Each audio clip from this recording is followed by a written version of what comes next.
Oh, all right. Welcome, everyone. My name is Madeline Trucker, and I'm Director of Online Engagement with the OLC. And we are kicking off, of course, to think about everything for you all. So our industry partners and making sure that you are all set and supported here. A couple things that we'll just cover. The chat is there, as is always, for questions. And so please feel free to use it, whether that be in the main room or in the breakout rooms. And if there's something you want us to repeat or something you want us to go over again or more detail, please let us know. If you have a question and can't find, for instance, the reactions button on your Zoom meetings control bar, you can also let us know, hey, I'd like to hop on mic. I have something to share. That's an easy way. We're going to ask that you stay on mute for the length of the session. This just does increase that accessibility. We might navigate to that mute button on your side just in case something hops up and you can't get to that as quickly as we can. Likewise, as I said, we have that reactions button on the bottom of your Zoom meetings control bar, and that allows you to do a number of things. Raised hand icon is one of the things that we are going to recommend, and that just affords us a space to have another way to know that you have something to contribute that you want to say. And last but not least, we do have live closed captioning that's already enabled, so let us know if you have any difficult finding that particular feature, and we'll sort you out there. I have a team here ready to support. So we have Jill Garrity, we have Katie Schuster, we have myself, we have Angela Gibson. We also have Tia Cummings, one of our presenter mentors. So quite the team here today. As I said, we'll be navigating to breakout rooms in just a little bit. And so it's our goal to provide you custom support, and it's this team that's going to bring it for you here today. We might not be able to answer all of your questions, of course, and you might have more at the back end of this, but nevertheless, I'm certainly here for you all. And so bring the hard questions, bring the basic questions. No question is a bad question in this space. Our ultimate goal is to make sure you feel supported as you finish and continue to plan for your sessions here. We're going to do a couple of things. We are going to talk a little bit about the importance of sitting and thinking about goals and outcomes. We're going to talk about planning for engagement, because this is going to be key here. And one of the things that some of you may have come to the session specifically for. We're going to very lightly talk about some strategies or anchoring points for engagement. Provide space, a pause point for any specific Q&A, so questions and answer time that any of you have. And then we're going to move into breakout rooms and then have some custom work time. Okay, so that's the plan for today. This will be a light touch. And so certainly not going to spend the weight of our time. We really want to leverage those breakout rooms because that's where a lot of the fantastic work happens. We did already have a session like this prior to this session that worked really well in those breakout rooms. So we want to make sure to have as much of that time as possible. So if I go through this lightly, that's why. All right, we're going to start with this. There are two fundamental questions I'm going to encourage you all in this room to really think about. And I think for this audience in particular, they're very much key. As industry partners, you all have really specific goals and outcomes and some of those might be top down, that the company or the organization you're working for or the team has really specific quotas, specific goals in mind, that this conference isn't just to connect with folks, but perhaps you have to get a certain amount of leads. We're fully understanding of that, right? So beyond that, though, we are going to ask you just to sit with that, make a list, not just from an organizational and a company standpoint of what are the things I or we as presenters need to do, but what beyond that, what are our additional goals and outcomes? So what this can align to your institutional or organizational values, for instance, your future planning, your strategic priorities for the coming year. Are you looking for community building? Are you looking for gathering new ideas? Are you looking for getting feedback? Really sit with that and figure out, what do we want on the back end of this? What are we looking forward to? Because while yes, you also want to be thinking about that for your audience. This is going to be hugely important. Do you want them to leave with new ideas? Do you want them to leave with a plethora of resources? Do you want them to leave with a new sense of shared commitments and shared ideas or new colleagues, right? There are a lot of things that you can do to facilitate that kind of space, and certainly something that we're going to make a recommendation to you all to do and plan for. But we also know that you all come to this space with goals in mind. So thinking about these as two major touch points. And I'm going to encourage you, this might seem incredibly rudimentary, but to actually do the work of sitting with these questions. I'll tell you myself, and my colleagues would echo this, is that there might be something that you want to have help on, right? And at the end of the day, I'll probably say, hey, yeah, I can absolutely help you think through that. But before we go there, before we get there, what are you hoping to accomplish? Like, why actually build this into your session? Because that isn't just me asking if you did your homework, so to speak. insight into your goals and your outcomes ultimately help inform my recommendations, because then I can think about, oh, I see what you're trying to do. Okay, yes, I can help you do that, but I might make this better recommendation. Either way, I can assist you with what you're planning right now. But there's this other alternative that you might not have thought about before, right? So at the end of the day, starting with these as anchoring points, not just what you want to accomplish, but what you want your participants to accomplish, are going to be really key as you plan. And if you haven't ever thought about these, this is a really good time to start to really think about that. In addition to that, so really do have to think critically about engagement. Some of you might have done this a lot and been really comfortable with these types of questions. Some of you might be new to presenting and maybe new to presenting in the context you're about to for this upcoming OLC Accelerate conference. So if you haven't sat with these particular questions, I'm going to encourage you to do that as well. The first one is about modeling. And so as you sit with and think about opportunities to align what you're actually doing in your session to what you're talking about in your session, or the very content that you're presenting, this is one of the things that you can sit with and think about. So for instance, if you were presenting on an escape room, why not leverage an escape room as a means to move folks through that particular topic by experiencing it? If you're talking about how to use a tool for shared collaboration, is there a good reason why you wouldn't want to use that tool specifically, or enter that into the scenario? Or, hey, you're talking about certain prompts and how certain prompts or certain reflection points can build community. Have you done that in your session? Beyond that, not just doing the very things that you're recommending others do, that you can have those as intentional call out points. This is something that not a lot of folks do, because it's often we're so much more concerned on the experience that we don't necessarily think about the benefits of actually calling attention to the moves that we're making as presenters. But you have a pause point, you can have a point of reflection, you could even have an annotated presentation, if you will, depending on your session type and what makes the most sense, to call out those moves, right? This does put you in a different position as a presenter to say, hey, we're not only are we good at doing the thing that we say we're good at and can show you that, but we can help you to figure out how to do this. And by virtue of your experience in my session alone, you're going to be able to use my session now as a model. So one of the things that I'll tell you that this actually enables you to do is, if you're, let's say, presenting one of our asynchronous presentations, that presentation doesn't just become a great session that they can go back and learn from, given the content you're presenting, but they could use your session now as a model for how to do the very thing you're talking about. So it then becomes a very different type of asset that other folks might want to leverage in professional development. But you have to make sure you're really thinking about modeling that and showing how you're modeling that, to have that call out to help folks make those connections and those ties. So I'll just encourage that, because we rarely do this, but it's one of my favorite things to do, to call at that point of engagement for folks. In addition to that, there are 3 major points of engagement that I'm just going to encourage you to think about, given all the possibilities. Regardless of your particular session type, you can connect your audience to the content specifically.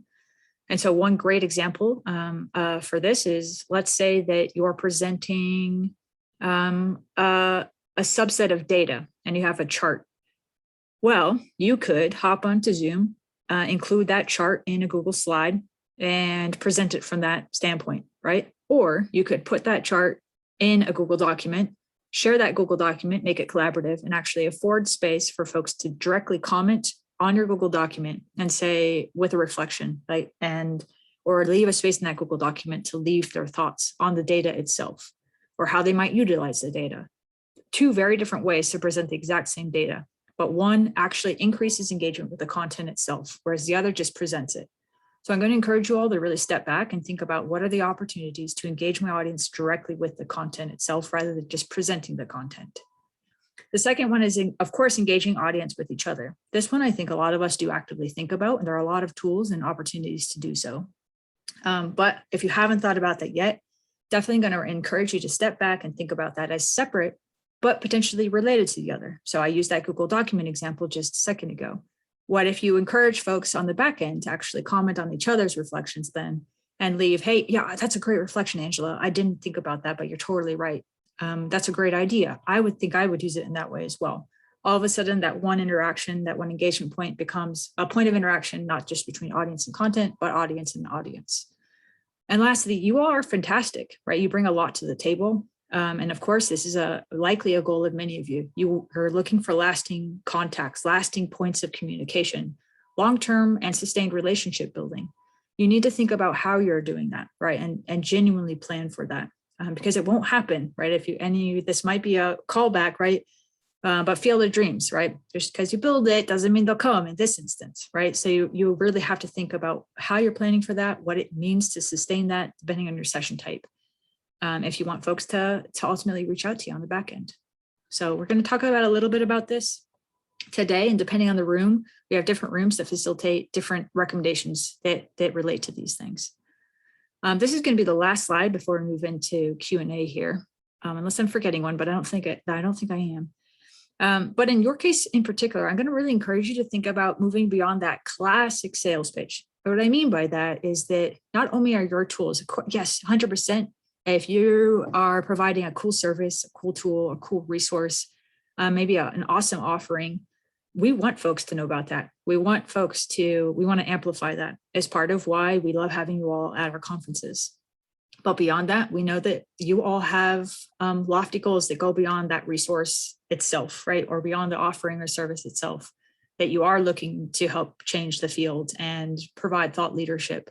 You're looking to introduce and innovate new ideas, right? New inventions, you name it. You bring a lot to the field. So really, truly making space to think about there is one more slide, and it's this one. I'll advance to it first, and then you'll see why. But you bring something really unique to the table, right? What is your value? So as we go back to this, right, making space for that. Think about some of these other goals, because I truly do think, right, we have an opportunity here within the space of this conference to not just amplify the awesome work you do, but the awesome people and organizations that you are. So think about actually providing space to test and play, give it where possible, right? Make space for the use of the things that the very offerings, the tools themselves that you're talking about. Make those spaces collaborative. Think about authentic relationship building and what that would look like. And not just for the sake of that lead, which is super important, but allow folks, we have the opportunity that a lot of presenters and audience members don't, which is we get to know you over the course of the time that we work with you. And so making space for that, something that we're going to recommend is really important here. And shared knowledge and ideas. A lot of our audience is asking for this, particularly within the space of working with our industry partners, is having their voices be heard, valued, and amplified, right? And so we can talk a little bit, depending on the rooms you're in, about ways in which we can do this. All right, so moving on to that last slide again, you all are awesome. So thank you so much for being here and presenting with us. We're going to make a little bit of space for Q&A. Again, we can recommend any additional resources beyond this session.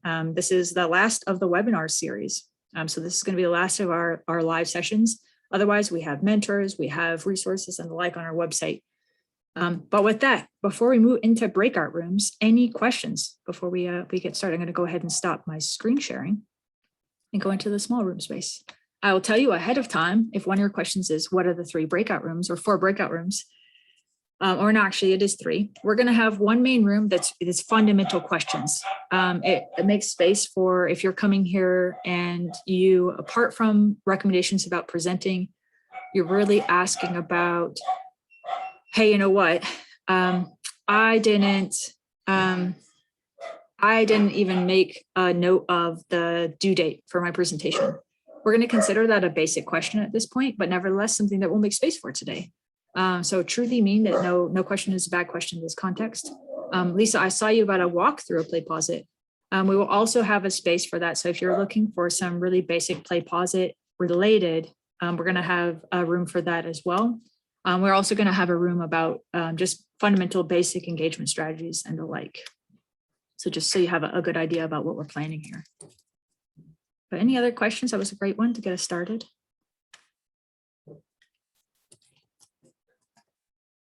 I'm sorry, apologies for the dog in the background. Any recommendations to engage asynchronously? Yep, absolutely. So Kevin, I'm going to recommend you go into the PlayPosit room for that specifically.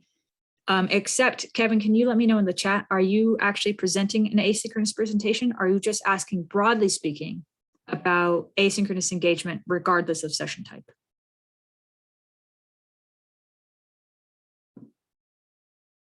Colleague will present. Okay, if you happen to know the answers to that, Kevin, I was going to recommend you go into the PlayPosit room and we can figure out once we're in there what makes more sense.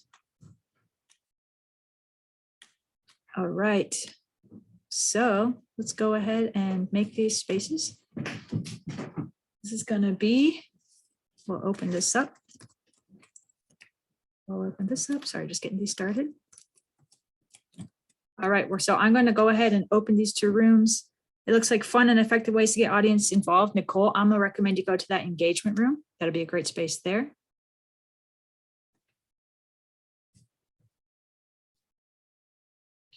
And then,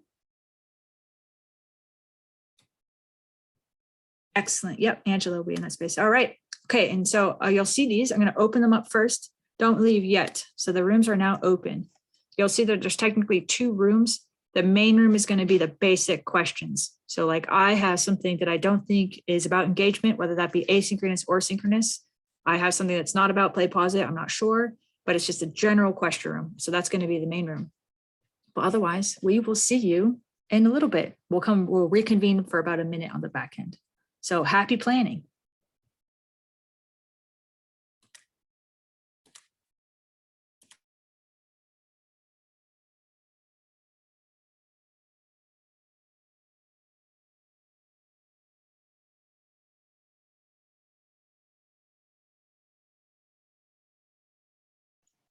And I'm going to pause the recording while folks are going into the breakout rooms, and we'll turn it back on once everyone is back.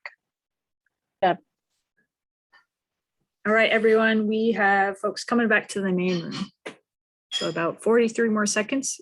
In case you're curious, we had some great conversations across various rooms. And so if you, by any means, wanted to hear how they went, you want to access those mentoring resources and all that space, because that'll be the space to do it.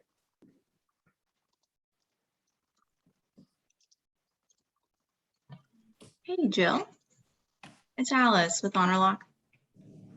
Hey, Alice, I'm responding to your email right now. Oh, okay, perfect. I was about to tell you, I sent you one of my many emails. I appreciate it. No worries. I'll get back All to you in a right. minute. Thank you so much. Take care. You're welcome. You too. Thank you, Alice. All right, you. folks. The session time, believe it or not, is done. I don't know if it was just me, but when I'm in the small breakout rooms, time literally flies and I get to the end. I'm like, oh gosh, we could have talked for 30 more minutes. So that's certainly how it was for me. I do, of course, want to say thanks to our other facilitators. So Katie, Jill, Angela, and Tia. I'm going to go ahead and move the stop the recording. If you are looking for any additional resources, you know where to find us, whether it's the conference email, as well as all the presenter resources. There are lots of ways that we can support you along the way, and no question is a bad question. So with that, if you're watching this recording back, have an excellent rest of your planning session time. And don't forget that deadline, September 10th, is coming up.